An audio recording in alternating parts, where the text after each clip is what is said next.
It's Sunday school in the dog days of summer. It really is the dog days of summer. July 23rd, when the brightest star in the heavens uh, appeared, Sirius, and signaled the inundation of the Nile. Sirius was looked for and revered, right up there with the sun and the moon and Mercury and Venus. Sirius. And Sirius was always worshipped as a twin star, especially by the Dogon tribe of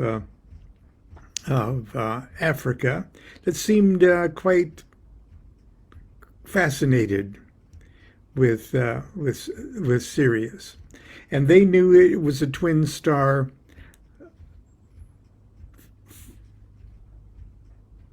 I don't know how many years. I wanted to say thousands, but who knows? Many years before astronomers actually confirmed that it was a twin star. But anyway, it's an important star, and it was called the Dog Star. Uh, and so we've got the dog days of summer, which is signaled right at the cusp of changing from Cancer to Leo. And right on that cusp, while it was still Cancer, my brother Mark was born on July 23rd, 1942. He would have been 81 years old today.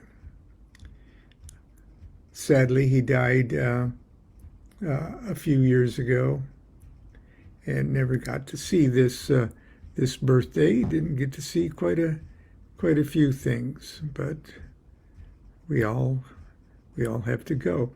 This is the Prince of Wands, which represents the 30-degree period that starts today or tomorrow, however you want to view it.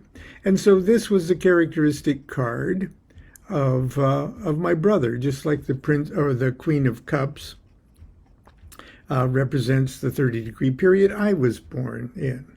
Now, I want to tell you, before I go on about what Crowley has to say about the character of the Prince of Wands, that my brother, who was 6 years older than I, was, in my mind, a saintly character. Not so much because he was moral, so moral, or had so many, didn't have shortcomings. No, he had lots of shortcomings, and he had a difficult life. But he was a great healer, and for thousands of his clients, who over the years he kept sane and from suicide and things like that, they can attest to the saintliness of Mark Ernest DuQuette. And he was, without a doubt, I can't even imagine in my wildest fantasy a better brother that a young boy could have in his life. Our parents, of course, did the best they could. My dad was busy working a lot, but he was the dear soul and most noble character I've ever met. And but our mother was, we can't give her good high marks for her mothering skills, especially when we were very young. And life was really hard for my brother. My mother was a bit more abusive to him than was necessary. And when I was born, it sort of diluted her abusive nature.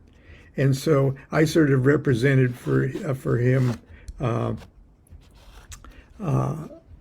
little savior to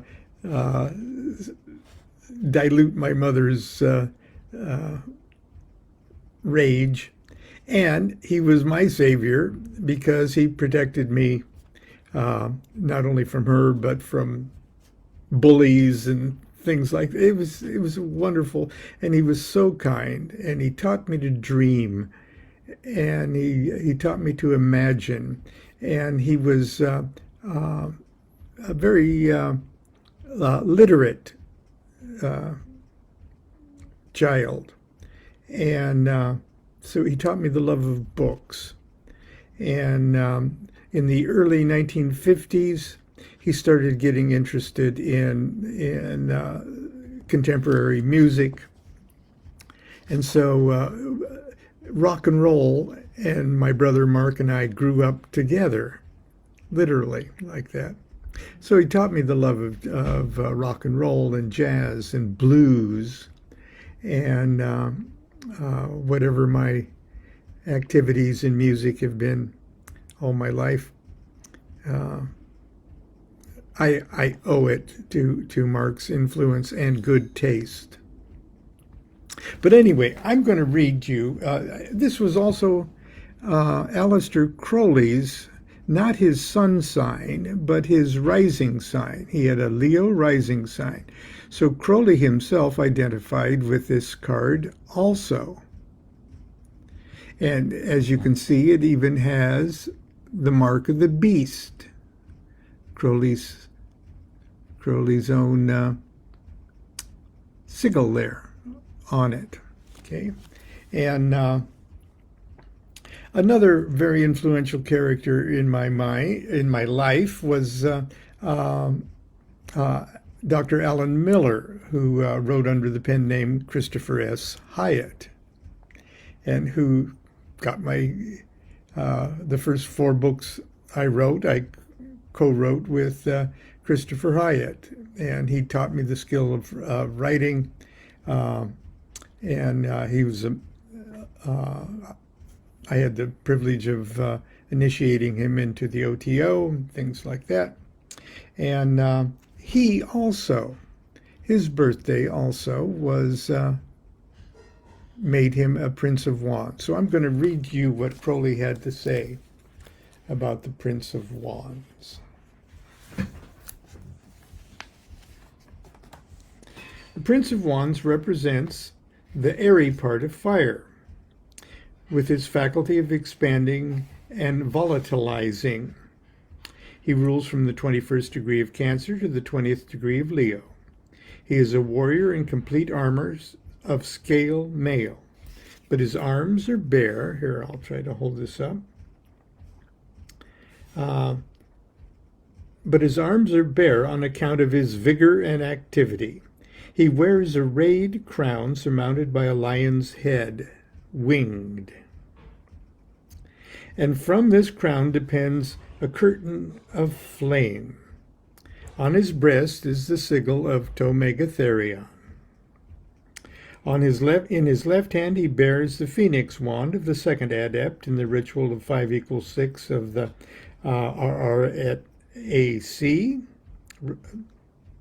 Golden Dawn Rosicrucian, the wand of power and energy, while with his other arm he reins the lion which draws his chariot, the chariot which is fortified by wheels of radiating flame. He rides upon a sea of flames, both waved and salient. The moral qualities appropriate to this character are swiftness and strength, but he is sometimes inclined to act on impulse, sometimes easily led by external influences. Sometimes, especially in trifles, he is prey to indecision. He is often violent, especially in the expression of an opinion. But he does not necessarily hold the opinion in which he is so emphatic. He states a vigorous proposition for the sake of stating it. He is, in fact, very slow to make up his mind thoroughly on any subject, but always sees both sides of every question. Is this you? He is essentially just, but always feels that justice is not to be attained in the intellectual world. His character is intensely noble and generous. He may be an extravagant boaster, while slyly laughing both at the object of his boast and at himself for making that.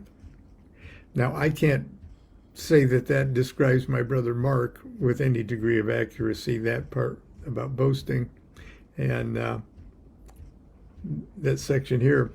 But Alan, Christopher S. Hyatt, that describes him to a T. It's just perfect.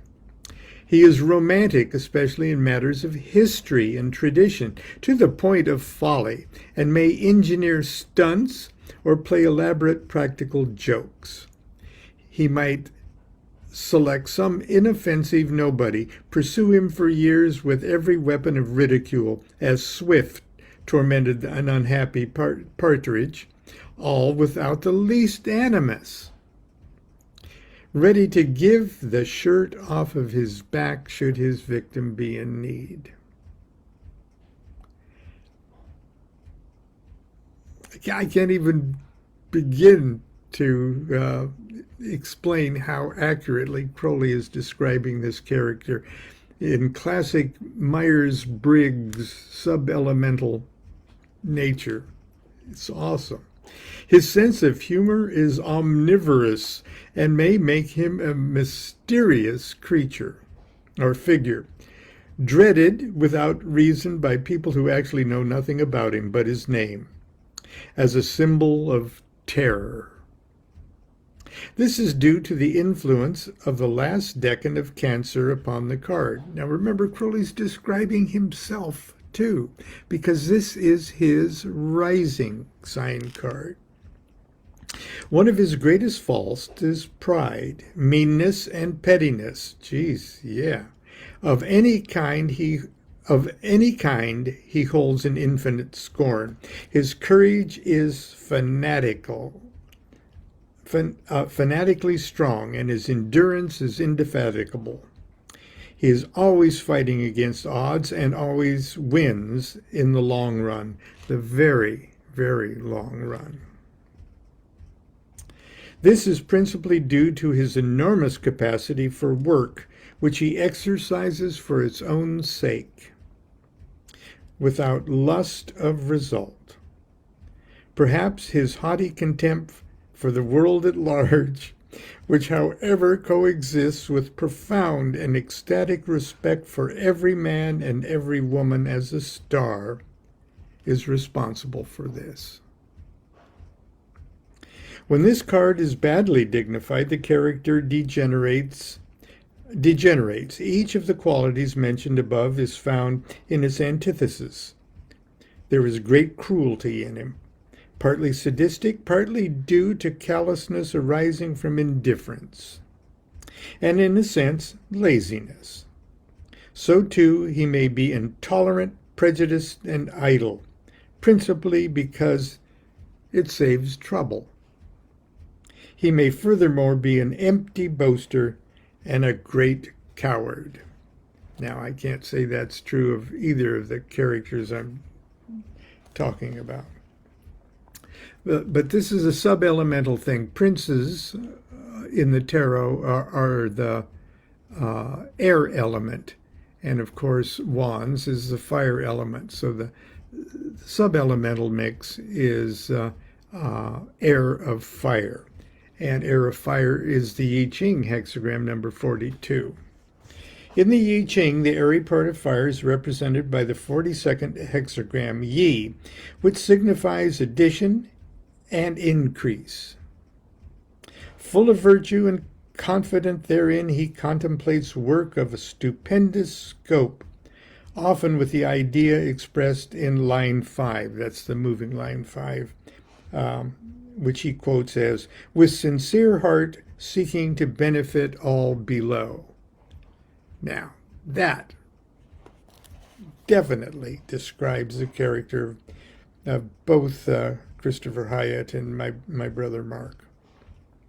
In this way, he may achieve immense success, but this course is fraught with commensurate danger. Quote, we see one to whose increase none will contribute, while many will seek to assail him. This is all quoting the I Ching. He observes no regular rule in the ordering of his heart. Line 6. This peril avoided, there comes parties, adding to the store of its subject 10 pairs of tortoise shells, whose oracles cannot be opposed. Let the king employ them in presenting his offerings to God. And that was a quote from the line 2 of hexagram 42. 10 pairs of tortoises is in reference to an oracle, a divinatory thing. There's the sacred temple tortoise was used in I Ching divination, and sort of is a symbol of destiny itself, or the way things are. 10 pairs of tortoise can't oppose that strength. Anyway, that's a little Sunday school homage to my dear departed brother, Mark Ernest DuQuette. Mark, you've been gone long enough to be back as a youngster, maybe somewhere. If so, I wish you the best of luck. And of course, Aleister Crowley has been incarnated in at least 40 people on Facebook. So you don't have to go very far to find someone claiming to be the incarnation of Aleister Crowley. But maybe we'll talk about that some other day. Anyway, that's it for Sunday school. It was 113 degrees in our backyard yesterday, and it's only scheduled to go up to 97 today. So I'm going to put on a sweatshirt, do some heavy lifting.